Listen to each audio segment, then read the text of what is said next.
Look at the people around you.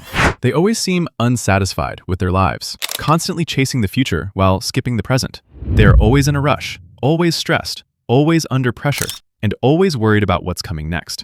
And all of this happens to them because they compromised. First, they compromised their wishes, then their desires, then their needs, and in the end, they compromised their entire life. But here's the most painful part.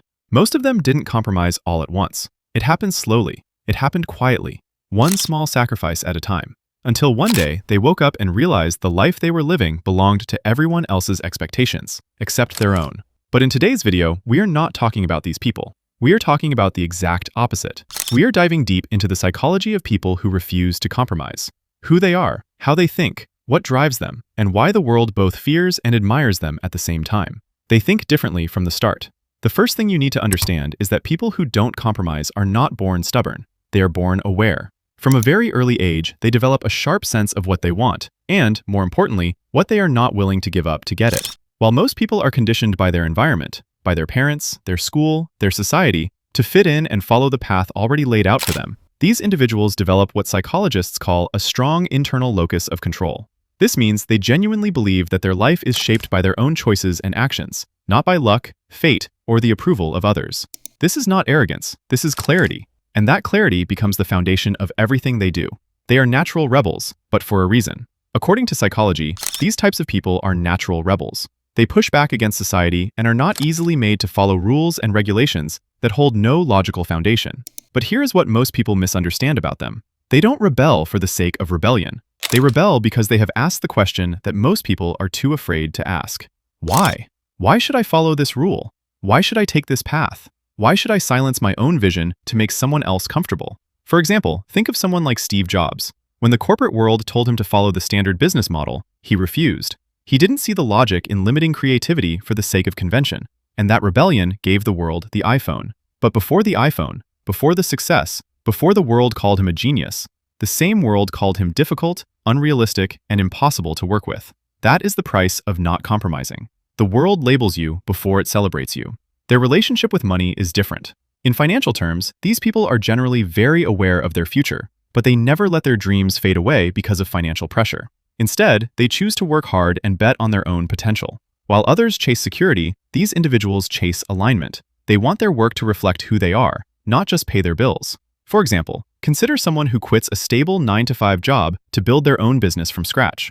While others call it reckless, they see it as the only logical path, because settling for financial safety at the cost of their dream is, to them, the biggest compromise of all. And here is what is fascinating. Studies in behavioral psychology show that people who maintain strong alignment between their values and their work tend to experience significantly higher levels of long-term motivation and resilience. They don't burn out as easily because they are not dragging themselves through someone else's vision. They are building their own. That doesn't mean they are careless with money. In fact, many of them are extremely calculated. They know that financial freedom is not the goal. It is the tool that gives them the freedom to never compromise again. They protect their personal space fiercely. In social settings, these people do not allow anyone to invade or alter their personal space without a valid reason. And we are not just talking about physical space. We are talking about mental space, emotional energy, and personal boundaries. They are extremely selective about who they give their time to, who they take advice from, and whose opinions they allow to influence their decisions. To an outsider, this can look cold or arrogant, but in reality, it is one of the most psychologically healthy traits a person can have. For example, imagine a person in a workplace where everyone is expected to silently agree with the boss's decisions. While others nod along to avoid conflict, this person calmly but firmly speaks up and says, "I respect your perspective, but here's why I disagree." They don't do it to cause trouble, they do it because their integrity matters more than approval. Psychologists refer to this as assertive communication, the ability to express your needs and boundaries clearly and respectfully, without aggression and without submission. It is a rare skill, and people who refuse to compromise tend to master it naturally over time. They have a different relationship with failure. Now here is where it gets really interesting and really important. On the other hand, these people face far greater challenges and hatred than most. Because they write their own rules instead of following society's playbook, they fail more times than the average person even tries in their entire life. But their relationship with failure is completely different from everyone else's. For the average person, failure is a verdict, It means you were wrong. It means you should stop. It means you should go back and choose the safer path. For the person who refuses to compromise, failure is data. It tells them what didn't work. It sharpens their approach. It builds a kind of mental toughness that cannot be taught in any classroom or bought with any shortcut. Think about Thomas Edison, who famously failed over 1,000 times before inventing the light bulb. When asked about his failures, he said he hadn't failed. He had simply found 1,000 ways that didn't work. That is not just a motivational quote. That is a fundamentally different psychological relationship with the concept of failure. These individuals don't enjoy failing, but they refuse to let failure define them because they understand something most people don't. The only real failure is the compromise that makes you stop trying. Why society misreads them. Society often looks at these people and says, they must be naturally gifted, or they were just lucky, as if their success appeared out of nowhere. But the truth is far simpler and far harder. They simply knew what they dreamed of, and they never forgot where they started. They were not always confident. They were not always successful.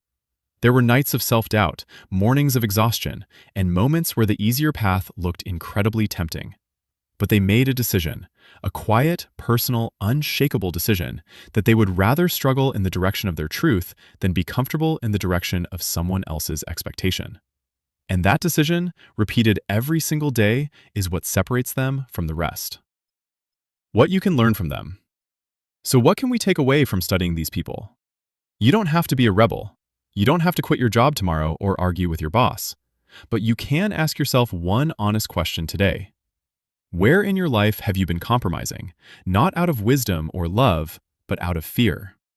Because there is a difference between healthy compromise, which builds relationships and requires maturity, and silent self-betrayal, which slowly erodes who you are. The people who refuse to compromise have simply learned to tell the difference. And once you learn that, once you can look at a situation and clearly see whether you are choosing wisely or shrinking quietly, everything begins to change.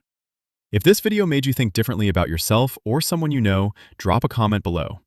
And if you want to go deeper into the psychology of human behavior, make sure you subscribe, because we are just getting started.